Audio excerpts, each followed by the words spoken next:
Neste screencast vamos ver qual o resultado que a revisão da literatura deve originar. E, intimamente ligado a isto, vamos ver também a norma APA, que significa American Psychological Association. Então, é uma associação que definiu um conjunto de normas de como é que nos devemos referir a fontes bibliográficas, a artigos, a livros, a sites, etc.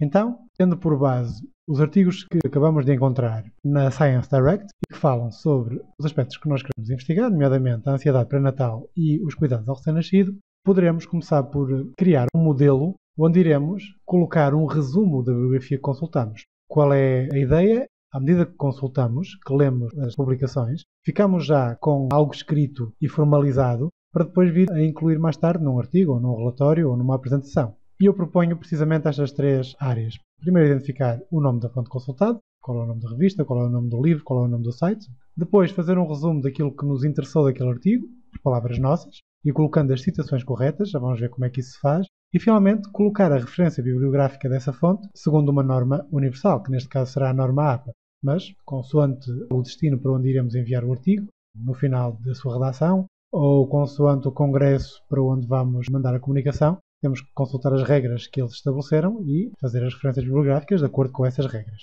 Mas vamos começar, por exemplo, por definir o que é isso da ansiedade pré-natal. E neste artigo, Prenatal Maternal Stress, nós vemos, após a sua leitura, que há aqui um capítulo sobre o stress e a gravidez, onde diz que no dia-a-dia as pessoas são confrontadas com situações que exigem adaptação e o stress dá-se quando essa adaptação se torna difícil ou impossível. E depois diz mais abaixo que isto se aplica também à mulher grávida. Aliás, ela é confrontada com um conjunto de fatores de stress, como sejam as alterações físicas, hormonais e também as específicas da gravidez, como por exemplo o medo da integridade da criança nascer saudável e o medo de sofrer de dor durante o parto.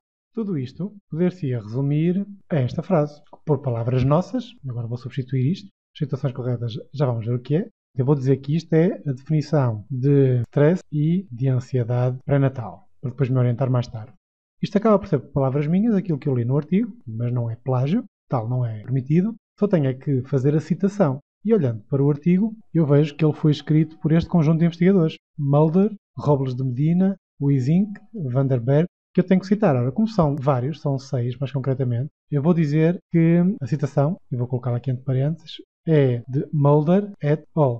Et al é uma expressão que significa e os demais. E que esse artigo foi escrito em 2002, como se vê aqui em cima, 2002. Eu com isto acabei de colocar a citação correta naquele texto, para depois mais tarde, quando o vier a aproveitar, por exemplo, para o artigo final ou para o relatório, saber de onde é que ele vem. Agora, convém eu também identificar a revista de onde ele veio e depois mesmo a referência correta de acordo com as tais normas APA. Ora, a revista, eu vejo aqui que foi esta, Early Human Development, foi uma revista científica, posso colocar isso aqui mesmo. E agora, quanto às referências bibliográficas, aqui já entramos nos tais domínios da norma APA, uma introdução muito rápida à utilização de citações e de referências bibliográficas. Uma coisa é citar. Citar é, à medida que vamos descrevendo no nosso texto, podemos fazer coisas como esta que aqui está, como diz Tavares, 2007, alguma publicação que este senhor, cujo apelido é Tavares, publicou em 2007, e depois transforma em palavras minhas aquilo que lá li na obra dele. Outra coisa é, eu sei que quem o escreveu foi Tavares, sei que o escreveu em 2007, mas não sei o nome da obra, não sei o nome da editora, ou o nome da revista. E depois, no final, devo completar a informação que já dei no decorrer, que é o apelido e o ano, devo completar na secção das referências bibliográficas com tudo o resto. Já agora, as citações, na maior parte dos casos, são livres. Eu traduzo em palavras minhas aquilo que li noutra publicação. E há aqui alguns exemplos, como Lembra Soares, 1990, depois continuo. Ou então coloco Oliveira Macedo entre parênteses o ano e continuo com a ideia. Também posso fazer no fim. Expresso a ideia que quero e no final ponho entre parênteses o apelido e o ano. Já as citações textuais que se devem evitar é colocar à letra aquilo que foi consultado no outro artigo. E aí deveremos fazê-lo entre aspas, para deixar bem claro que isto não foi escrito por nós, mas sim por outra pessoa. E só devemos fazer citações textuais quando aquilo que queremos reproduzir foi dito de maneira tão clara que eu não quero tirar nenhuma vírgula, nenhuma palavra. Quero deixar ficar tal qual. Então aí já é conveniente colocar também o número da página, além do apelido e do ano. Depois, a secção das referências bibliográficas, que é, mas afinal, o que é que o Tavares em 2007 escreveu? Já obedece a regras, neste caso da norma APA, que estão listadas na internet, mas que aqui já aparece um resumo. Por exemplo, se tratar de livros, e se o livro só tiver um autor, eu devo colocar o apelido do autor, vírgula, a inicial do seu primeiro nome, depois entre parênteses o ano da sua publicação, por exemplo, Jesus, R. seria um livro escrito por mim, com publicação em 2000. O título do livro foi Comércio Eletrónico, Conceitos e Aplicações, e surge em itálico. Se houver o número de edição, neste caso não havia, o local da editora, Porto, o nome da editora, SPI. Mas se o livro já tiver 2 autores ou mais, já são os nomes todos colocados aqui, separados pelo I comercial, quando chegar ao último. Se se tratar de revistas científicas, já se tem que dizer, além do título do artigo, o nome da revista, o número do volume e assim sucessivamente. Então, temos aqui um conjunto de regras que depois só temos que consultar quando estivermos a fazer o nosso resumo. Neste caso, já sabemos que é um artigo de revista científica, por isso temos que nos seguir por esta parte que diz aqui revistas, e neste caso, apesar de ter sido encontrado na internet, numa base de dados, é um artigo de revista impresso. Como se vê aqui, foi publicado nesta revista, no seu volume 70, números 1 e 2, em dezembro de 2002, nas páginas 3 a 14. Portanto, isto tem uma existência física em papel. Logo, vamos seguir as regras para um artigo de revista impresso, que diz aqui que deve ter o apelido, vírgula, a inicial do nome. Neste caso, como são vários autores, é o apelido do primeiro autor, vírgula, a inicial do nome do primeiro autor, por aí fora, e o I comercial no fim, o apelido do último autor e a inicial do nome do último autor, e assim sucessivamente. Neste caso, isso daria origem ao seguinte: Mulder, vírgula, E.J. vírgula, Robles de Medina, vírgula, P.G. e assim sucessivamente, e quando chegássemos ao último, punhamos o I comercial e Visser, vírgula, G.H. Isso seria a primeira parte que eu vou transcrever de imediato.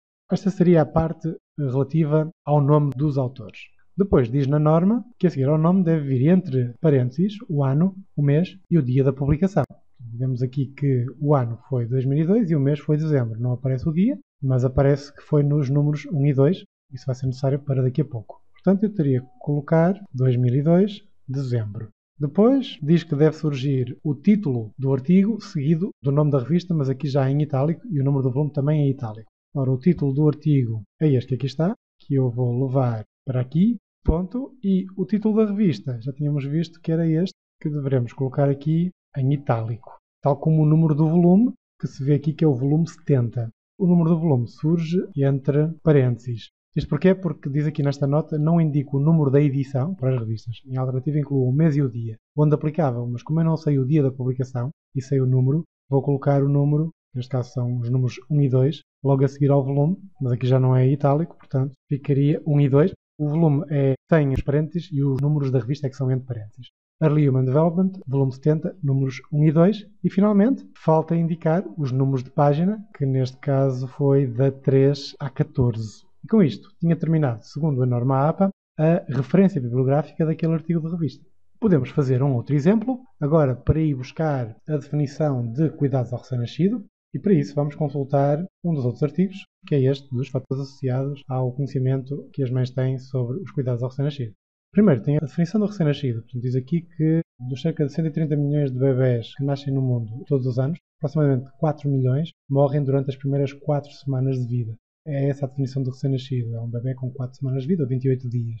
Depois diz aqui também os sinais de doença dos recém-nascidos, que incluem a má sucção, a letargia, a febre ou hipotermia, dificuldades respiratórias. Tudo isto são exemplos de alguns cuidados que a mãe tem que levar ao seu bebê, caso os detecte. Portanto, ela tem que vigiar os sintomas. E vem também aqui algures, por exemplo, qual é o conhecimento que as mães têm acerca dos cuidados em relação ao cordão umbilical, à amamentação e à imunização, neste caso, à vacinação do bebê. Tudo isto são exemplos de cuidados que se podem prestar a um recém-nascido. Portanto, eu aqui consigo, neste artigo, primeiro ter a definição do que é um recém-nascido. Depois tenho aqui na introdução exemplos de alguns cuidados que tanto os profissionais de saúde como as mães podem prestar a um recém-nascido.